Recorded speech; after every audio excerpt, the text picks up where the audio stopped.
निशंक होई रे मना, निर्भय होई रे मना, प्रचंड स्वविबळ पाठीशी नित्य आहे रे मना, नित्य आहे रे मना.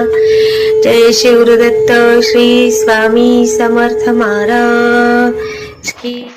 मला ना माझा अनुभव शेअर करायचा होता. हा बोला ना, कुठून बोलताय? मी पुण्यातून बोलतेय. ऍक्च्युली मी माझं नाव नाही सांगत आहे कारण बऱ्याच गोष्टी मला शेअर करायच्या आहेत. बरं बरं बरं बरं, बिंदास करा. हा हा, बोला ताई. चालेल. मी आधीपासून म्हणजे मला माहित नव्हतं स्वामी म्हणजे कोण आहेत काय. आणि 2011 मध्ये मी पोस्ट ग्रॅज्युएशन करत होते आणि माझं लग्नाचं चाललेलं. आणि त्यावेळेस मम्मीने माझ्या स्वामी सारामृतचा जो ग्रंथ आहे तो पहिल्यांदा मला दिलेला आणि मला सांगितलं पारायण करायला. अच्छा. पण त्यावेळेस काय झालं, मी म्हणजे स्वामींचं आपलं कसं असतं, एक तर ते पहिल्यांदा परीक्षा घेतात, नाहीतर पहिल्यांदा प्रचिती तरी देतात. हो बरोबर. तर मला म्हणजे मला कसं व्हायला लागलं की मला जी स्थळं पसंत पडायची तिकडून नकार यायचा आणि जी स्थळं पसंत पडायची नाही तिथून मला होकार यायला सुरुवात झाली. अरे, त्यावेळेस मी ते म्हणजे रागारागाने सगळं बंद करून टाकलं. परत मी काय पाहिलं पण नाही त्याच्याकडे. त्याच्यानंतर माझं म्हणजे शिक्षण पूर्ण कम्प्लीट झालं आणि माझे आजोबा अचानक आजारी पडले. खूप सिरियस होते त्यावेळी. आणि आमचे आजोबा पण सेम स्वामींच्या सारखे दिसायचे. पूर्ण बेड रेस्ट होतं.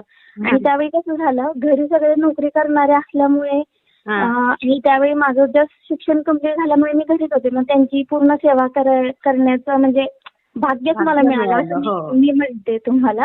आणि माझे आजोबा आहेत ना ते सेम स्वामींच्या सारखे दिसायचे. तर मी त्यांची सेवा चालू केली बरं का. तर त्यावेळी त्यांना उठता येत नव्हतं, बसता येत नव्हतं. आणि जसं म्हणजे मी त्यांच्याकडे बघायला लागले, सेवा चालू झाली, डॉक्टर्सचे परत फॉलोअप चालू झाले, फिजिओथेरपिस्ट घरी येऊन त्यांना मसाज वगैरे द्यायला लागले. त्याच्यानंतर त्यांना बरं वाटायला लागलं. आणि एक दिवस काय झालं की ते उठून ना आपले स्वामी कसे बसतात ज्या पोज मध्ये तसे बसले माझ्या समोर उठून. आणि माझ्याकडे बघून हसायला लागले आणि माझ्या अंगावरती एकदम काटाच आला. म्हणजे नाही का, मला असं वाटलं प्रत्यक्षात स्वामी माझ्या समोर बसले.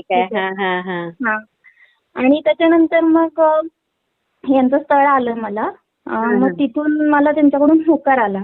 माझं काही फारसं हे नव्हतं कारण यांचं शिक्षण थोडं कमी होतं त्याच्यामुळे. तुम्ही काय शिकला? माझं MSc झालं मॅम. MSc? MSc झालं. आणि त्याच्यानंतर काय झालं, लग्न वगैरे झालं आणि तिथून माझी खरी परीक्षा चालू झाली की म्हणजे लग्न झाल्यानंतर आमच्या घरी कसं आहे की माझे मिस्टर सगळ्यात लहान आहेत आणि आमच्या दिरांच्या लग्नाला ना टोटल 20 वर्ष झालेली तेव्हा. त्यांना मूलबाळ नव्हतं. मूलबाळ नाहीयेच ना, अजून पण नाहीये. आणि मग आमच्या घरातले म्हणजे आमच्याकडून खूप अपेक्षा ठेवून होते. आणि त्यावेळेस कसं झालं की अचानक आमच्या घरातल्यांचं वागणं थोडं बदलायला लागलं माझ्या प्रती. आणि मला अशी गोष्ट कळली त्यावेळेस, म्हणजे आम्ही दोघं बोलत होतो. म्हणजे पहिली दिवाळी होती आमच्या लग्नाची आणि तेव्हा मी बोलत असताना माझ्या लक्षात आलं की आपल्याला यांचं शिक्षण पण खरं सांगितलेलं नाहीये आणि यांचा पगार सुद्धा खरा सांगितलेला नाहीये. आणि त्याच्यानंतर मी माझ्या घरच्यांना विचारलं की चौकशी वगैरे केली नव्हती का किंवा काही. केली आम्ही चौकशी, पण त्यावेळेस त्यांच्या घरच्यांनी आम्हाला ह्याच पद्धतीने इन्फॉर्मेशन दिली. नंतर मी ह्यांच्या कानावर घातल्यानंतर यांनी लगेच माझा स्टँड पकडला आणि घरच्यांच्या विरोधात उभे राहून त्यांनी घरच्यांना जाब विचारला. मला कुठेतरी वाटायला लागले की बाबा हा माणूस प्रामाणिक आहे, म्हणजे या गोष्टी करते. आणि त्याच्यानंतर त्या घरच्यांचं म्हणजे माझ्या प्रतीचं वागणं पूर्ण बदललं त्याच्यानंतर. म्हणजे मी घरी गेल्यानंतर मुद्दाम त्रास देणं, हा प्रकार चालू. त्याच्यानंतर मग माझ्या नंदा त्या आल्या की खूप भांडायच्या. म्हणजे मला अक्षरशः मला सासरी जायचं म्हणजे माझ्या अंगावर काटा यायचा. आणि त्याच्यानंतर काय झालं, सगळा स्ट्रेस होता तेव्हा 2014 पासून पूर्ण स्ट्रेस मध्ये. आणि ना त्यावेळेस कसं झालं, दिवाळीमध्ये हा सगळा प्रकार कळल्यानंतर हा. मी जॉब सर्च करायला सुरुवात केली, कारण हा. म्हटलं की नंतर पुढे प्रॉब्लेम नको, नाही का, कारण आपल्याला बरोबर. कधी पैशांची गरज पडेल आपण पण नाही सांगू शकत. बरोबर आहे. हा, आणि त्याच्यानंतर ना दिवाळीनंतर 2 महिन्यांनी मला जॉब लागला एका ठिकाणी. अरे फक्त वा. डिस्टन्स जास्त होतं माझं, काय जास्त होतं? म्हणजे डिस्टन्स जास्त होतं अच्छा, घरापासून. अंतर होतं. हा हा, लांब होतं. हा, आणि मला यायला 2 तास लागायचे, जायला 2 तास, या पद्धतीनं वेळ लागायचा मला. बापरे. हा. मग त्यावेळी कसं झालं हम्म. की मी प्रेग्नेंट राहिले, आणि प्रेग्नन्सी पिरियडमध्ये पण मी जॉब चालू ठेवला. पण अरे त्यावेळी वा. माझी स्ट्रेस लेवल खूप वाढत होती, कारण घरचे बघत नव्हते, कोणी आलं नाही इकडे, किंवा बाबा नाही का किती काळजी घेतात काही हो ठिकाणी. हो, बरोबर आहे. माझं ते काहीच नाही. मला असलं प्रकारचं सुखच कधी आलं नाही. आई ग. आणि त्याच्यानंतर कसं झालं की हम्म. डिलिव्हरी झाली हा. मॅडम, डिलिव्हरी झाली, आणि त्यावेळी हम्म. 9 दिवसांनी, म्हणजे माझं बाळ आहे ना, तिच्या गळ्याभोवती पूर्ण नाळ अडकलेली, आई आणि ग. त्याच्यामुळे तिला थोडा श्वसनाचा त्रास झाला. मग त्यावेळी तिला पटकन डिलिव्हरी झाल्यावर दुसऱ्या हॉस्पिटलमध्ये शिफ्ट ऍडमिट केलं. केलं. हा हा हा, हा. आणि मला 7 दिवसानंतर परत बाळाच्या हॉस्पिटलमध्ये शिफ्ट केलं. असं हो. झालं. आणि त्याच्यानंतर ना हं. माझं कसं आहे, माझं मेडिकल बॅकग्राऊंड मधून कम्प्लीट झालं एज्युकेशन, त्याच्यामुळे अच्छा. रिपोर्ट्स वगैरे सगळं कळतं मला. हा हा हा हा. आणि मी बाळाचे रिपोर्ट्स वाचायला लागले, आणि मला थोडं शॉक बसला की नाही का, बाळाच्या छातीमध्ये छोटी गाठ आहे म्हणून. आणि मी अरे अरे. टेन्शन घेतलं मॅम, भयंकर टेन्शन घेतलं. मी खूप रडले, म्हणजे आई ग. फोनवर यांच्या बरोबर, की तुम्ही का नाही मला ही गोष्ट सांगितली वगैरे, नाही का. हा हा हा हा. त्याच्यानंतर मॅम त्या दिवशी संध्याकाळी ना हा. काय झालं, म्हणजे ही गोष्ट ना बाळाच्या डॉक्टरांना पण कळली. अच्छा. आणि जे डॉक्टर रोज रात्री 9:30 वाजता येतात फॉलोअपला, हा हा. ठीक आहे, त्या दिवशी ते रात्री 10:30 वाजता आले फॉलोअपला. हो. आणि ना मला ते काय म्हणले मम्मीला की मला बाळाच्या आईशी बोलायचंय. मग मम्मीने मला उठवलं. मी त्यांच्यासमोर उठून बसले बरं का, आणि मला ना तिथून पुढचं काहीच आठवेना. आणि मी डायरेक्ट मला जाग आली कधी माहिती का, मी ऍम्ब्युलन्स मध्ये होते, नाकात ऑक्सिजनच्या पाईप्स घातलेल्या. कोणाला? मला. बापरे. हा, आणि मॅम मला हे सगळं आठवलं ना, मला अजून सुद्धा म्हणजे भयंकर मी थरथरते माहिती का. खरंय. हो. हा, आणि ना त्यावेळी काय डायग्नोज झालं माहिती का, माझी हार्मोन लेवल स्ट्रेसमुळे इतकी चेंज झालेली की माझ्या आपल्या ब्रेन मध्ये ना कितीतरी बारीक बारीक नस असतात ना, केसांमध्ये एवढ्या पण नस असतात. तर एक केस एवढी नस ज्याच्यामध्ये कुठेही तयार झालेली, आणि त्याच्यामुळे ना मला चक्कर आली, आणि मला फिट आलेली पहिल्यांदा, परत चक्कर कोसळले असं. आणि त्याच्यानंतर मग परत ज्या डॉक्टरकडे मला पाठवलं, त्यांची ट्रीटमेंट चालू झाली, त्यांनी डायग्नोज केलं. मग नंतर मला कोल्हापूरला हलवलं. मग तिथं सगळं परत चेकअप झालं. मग नक्की कुठली कशामुळे झाली वगैरे काय, तर तिथल्याच डॉक्टरांनी आम्हाला सांगितलं की हे सगळं स्ट्रेसमुळे झालेलं आहे. हा, म्हणजे स्ट्रेस लेवल किती भयंकर डेंजर असतं. हो, स्ट्रेस घेणं चांगलं नाही. हो ना. आणि त्याच्यानंतर कसं झालं की तिथून मला डिस्चार्ज मिळाला 1 महिन्याने बरं का. 1 महिन्याने? हा, 1 महिनाभर मी तिथे होते. त्याच्यानंतर मी परत घरी आले, आणि घरी आले, माहेरी आले. माहेरून मी परत 6 महिन्यांनी माझ्या सासरी गेले. पण सासरी गेल्यावरती त्यांच्यामध्ये जरा सुद्धा फरक नव्हता त्यावेळेस त्यांच्या वागण्यामध्ये. माझ्या सासूनं लगेच माझ्या नंदेला बोलवून आणलं. मग त्यावेळी भांडायचं किंवा काय हा प्लॅन होता त्यांचा. पण नणंद म्हणली आता काय बोलायचं नाही तिला. त्यावेळेस कसं झालं, आमच्या घराचं थोडं चाललेलं की आम्ही फ्लॅट घेणार आहे असं त्यांनी सांगितलेलं, आम्ही फ्लॅट घेऊन देतो लोकांना, म्हणजे त्यांना त्रास होणार नाही का, रेंट भरात असं काही. तर त्यावेळेस मी मुद्दाम म्हणून विषय काढला मॅडम.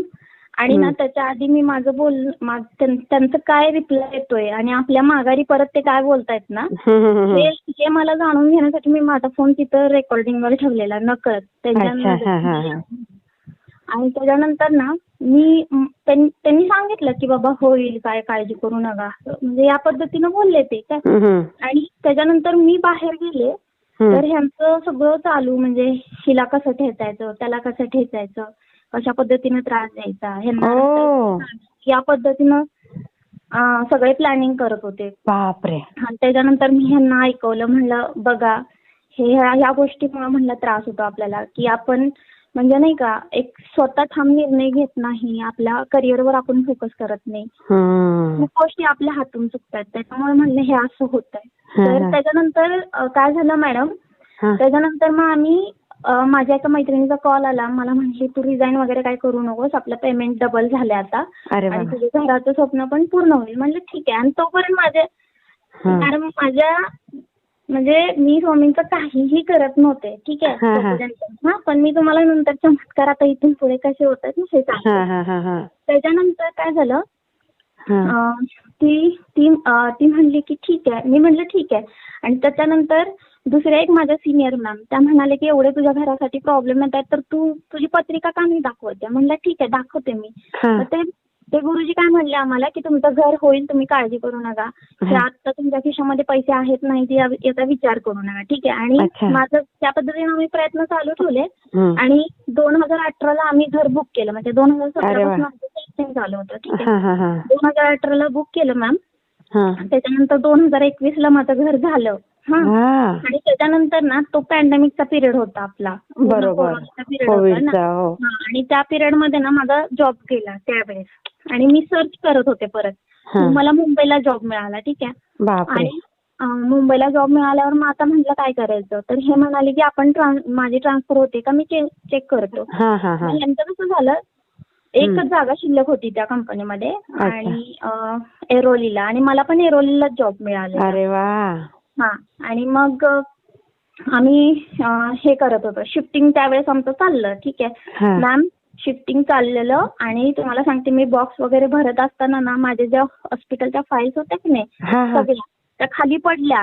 आणि म्हणजे मी तोपर्यंत विचार करत होते मॅम, तोपर्यंत माझ्या डोक्यात एकच प्रश्न, हे सगळं माझ्या बाबतीतच का घडलं, हे सगळं माझ्या बाबतीतच का घडलं, नाही का आपण काही चुकलो पण नाही काय केलं आणि कसं काय आपल्या बाबतीत हे घडलं. आणि त्याच्यानंतर मॅडम तुम्हाला सांगते त्या फाईल खाली पडल्या ना, आणि जे बाळाचे डॉक्टर आणि मला ज्यांनी ट्रीटमेंट दिली ना परत ते डॉक्टर, त्या दोघांची ओपीडीची नावं श्री स्वामी समर्थ. ओ. अरे वा.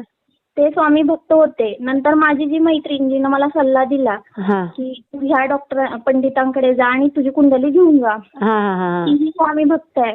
आणि मॅम ज्यांनी मला सल्ला दिला ना ते संदीप अवचट, खूप मोठे ज्योतिषतज्ञ आहेत पुण्यातले, तर ते सुद्धा स्वतः स्वामी भक्त आहे. काय डॉक्टर आहेत ते? ते माहित नाही पण पंडित असं नाव आहे. पंडित. अच्छा अच्छा. संदीप काय आडनाव? संदीप अवचट. अच्छा. ते ज्योतिष तज्ञ आहेत आणि वास्तुतज्ञ सल्लागार पण आहेत. तर त्याच्यानंतर ना मॅम काय झालं, 2021ला त्या दरम्यान म्हणजे आम्ही तिकडे शिफ्ट व्हायच्या आधी 6 महिन्याआधी आमचे सासू सासरे दोघं पण कोरोनामुळे एक्सपायर झाले. अरे बापरे. दोघं पण कोरोनामध्ये एक्सपायर झाले. आणि आम्हाला त्यावेळी काही माहित नव्हतं त्या म्हणजे स्वामींची सेवा कशी करायची किंवा हे काही माहिती नव्हतं. प्रदीप दादांनी कितीतरी लोकांना वाचवलं ना, हे या गोष्टी आम्हाला काहीही माहित नव्हत्या. आणि त्याच्यामध्ये आम्ही त्यांना गमावलं. त्याच्यानंतर काय झालं, ते एक्सपायर झाल्यानंतर 2021 मध्ये आम्ही परत शिफ्ट झालो इकडे. आणि त्याच्यानंतर मग बहिणी म्हणाल्या की आमच्याकडे काय सह्या मागायला यायचं नाही, आम्ही काय सह्या तुम्हाला देणार नाही. अगं बाई. तर मी म्हणलं आपल्या परिस्थितीचा फायदा घेऊन, फायनान्शियल कंडिशनचा फायदा घेऊन ही लोक म्हणलं आज आपल्याला टॉर्चर करायचा प्रयत्न करतायत आणि आपल्याला म्हणजे स्ट्रॉंग राहावंच लागेल ह्या बाबतीत, नाही तर मग उद्या तुम्हाला त्यांच्या समोर हात जोडण्याशिवाय पर्याय नाही. बरोबर. मग म्हणलं असं नाही चालणार आपल्या इथून पुढे, कारण आपल्या कुठेतरी स्वाभिमान नावाची पण गोष्ट असते. मग तुम्ही ऐरोलीहून इकडे आले पुण्याला? पुन्हा कसं झालं माहितीये का, 2021ला मी तिथं 6 महिने जॉब केला. आणि 6 महिन्यांनी मला परत दुसरी अपॉर्च्युनिटी आली. अरे वा. म्हणजे ह्याची हैदराबादची अपॉर्च्युनिटी आली, परमनंट आणि वर्क फ्रॉम होम मिळालं मला. अरे वा. आणि पेमेंट पण डबल होतं.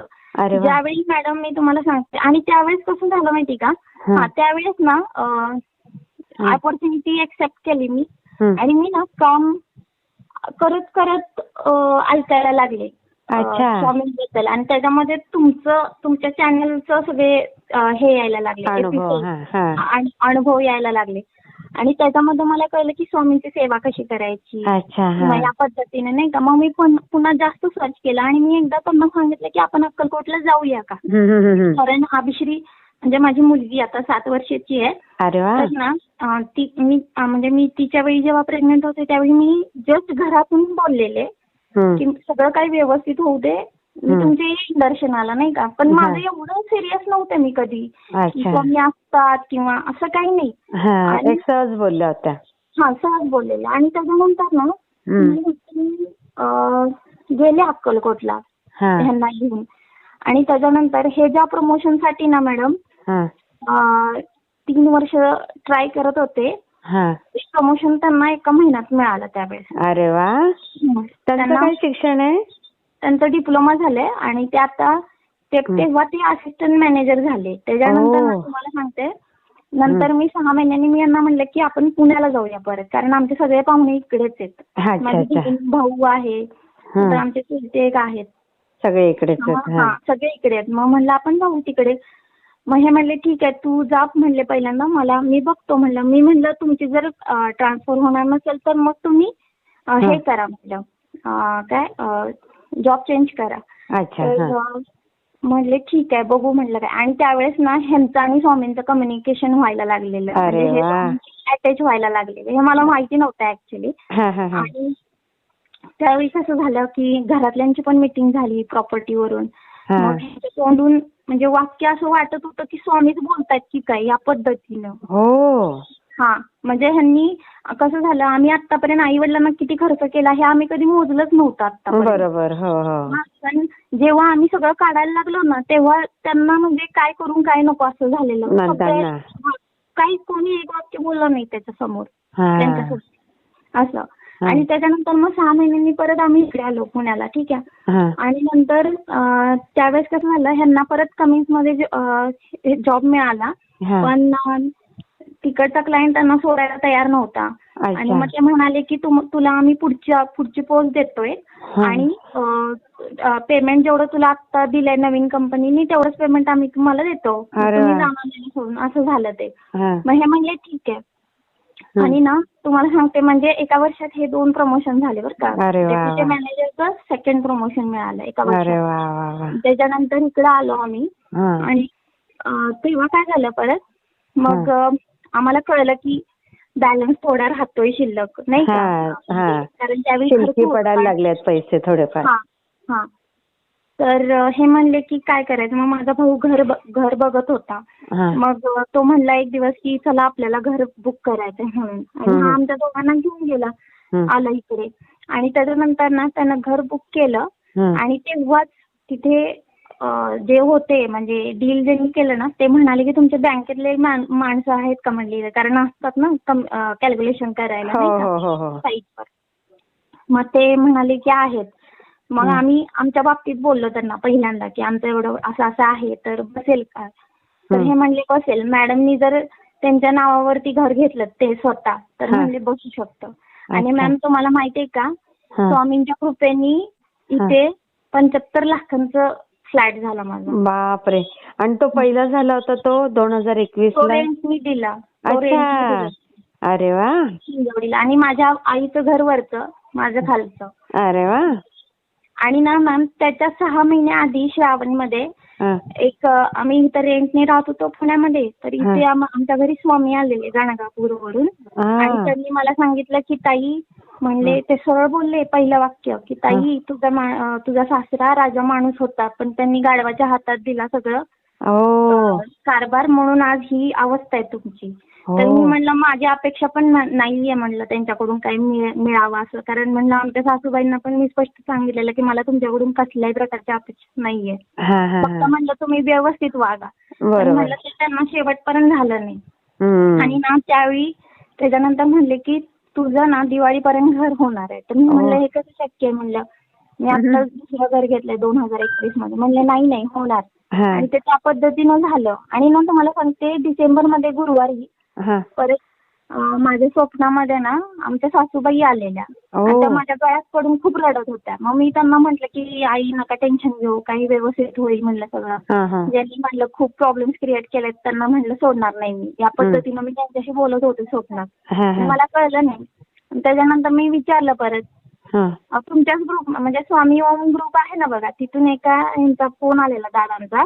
हा हा, तर मी म्हणजे दुर्गा सप्तशतीचे पाठ कसे करायचे त्याच्याबद्दल एक क्वेश्चन केलेला त्याच्यामध्ये. अच्छा अच्छा हा त्यांनी मला हे केलं ना, तर बराच वेळ बोलत होते ते. हा. मग त्यांना मी त्यावेळेस सांगितलं की बाबा असं असं मला स्वप्न पडलेलं, मग त्याचा काय अर्थ आहे. तर ते म्हणाले की त्यांना जे काही म्हणजे आता होतंय ना ते बघतायत ना म्हणले सगळं काय चाललंय हा काय. हा हा त्याच्यामुळे म्हणले त्यांना थोडं दुःख होतंय की आपण ह्यांच्यावर का नाही विश्वास ठेवला, नाही का. बरोबर. हा हा हा म्हणलं बर. आणि मग त्याच्यानंतर ना तुम्हाला सांगते, आत्ता जस्ट मागच्या महिन्यामध्ये त्यांचं माझ्या मिस्टरांचं दुसऱ्या एका कंपनीमध्ये सिलेक्शन झालं आणि फॅसिलिटी मॅनेजर म्हणून त्यांना आता पोस्ट मिळाली. अरे वा. हा, आणि पेमेंट माझ्यापेक्षा जास्त मिळालं. म्हणजे आतापर्यंत त्यांना नव्हतं माझ्यापेक्षा जास्त. तर आता स्वामींनी ते केलं. म्हणजे मला असं वाटायचं पहिल्यापासून. आणि ना तुम्हाला सांगते, मी जशी मुंबईला गेले की नाही तसं आम्ही स्वामींच्या सानिध्यात आलो. स्वामी आमच्या घरात आले ना तसे चमत्कार व्हायला लागले. हे सगळे चमत्कार स्वामी आमच्या घरी आले नंतर झाले. नाहीतर आधी काहीच नव्हतं. बापरे. मग तिसरं घर पण झालं. हो, दुसरं घर झालं. आणि अक्कलकोटला मी गेलेले ना बघा पहिल्यांदा, हा, तेव्हा मी स्वामींची मूर्ती तिथून आणलेली, प्रतिष्ठापना केली घरामध्ये. आणि त्यावेळेस कसं झालं, माझं घर मंदिर होतं ना ते एकदम छोटं होतं. म्हणजे आपल्याला लग्नात कसं प्रोव्हाइड करतात नाही का छोटेसे. हा, तर मला खूप वाईट वाटलं. म्हणलं यांना म्हणलं अहो म्हणलं म्हणजे आपले स्वामी तर व्यवस्थितच नाहीत बसत ह्याच्यामध्ये. सगळे म्हणले देवाचे चिकटून ठेवायला लागतात. आता ना म्हणलं पुढचं पेमेंट झालं ना मी पहिल्यांदा एक छान मंदिर घेणार आहे. आणि त्यावेळेस मी घेतलं एक छान मंदिर पहिल्यांदा. आणि मी माझ्या मनामध्ये एक विचार असा येऊन गेला की मी म्हणलं माहिती आहे स्वामी तुम्हाला हे मंदिर फार आवडलंय, तुम्हाला तुमचं घर हे फार आवडलंय, मला माहिती आहे की तुमचं असंच ना दुसरं घर सुद्धा तुम्ही मला घेऊन देणार आहे आणि ते पण तुमचंच असणार आहे. अरे वा. आणि तसं त्या पद्धतीने हा दुसरा फ्लॅट झाला. आता ह्या घराला सुद्धा आम्ही स्वामींचंच नाव दिलंय. आणि सेवा वगैरे भरपूर असतात. आता गुरुचरित्राचं पारायण मी जेव्हा पहिल्यांदा केलं ना मॅम, तेव्हा मला लवकर उठावं लागतं. 6 वाजता माझं ऑफिस चालू होतं. ठीक आहे. बापरे.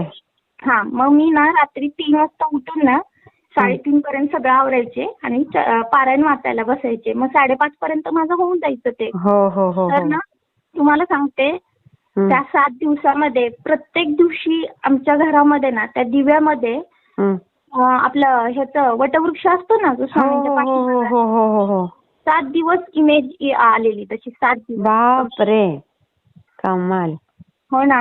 आणि कालच सांगते तुम्हाला, मी पहिल्यांदा काल हे सरबत केला रोज सिरप सकाळी. आणि खूप गरम होतं ना आता. हो बरोबर.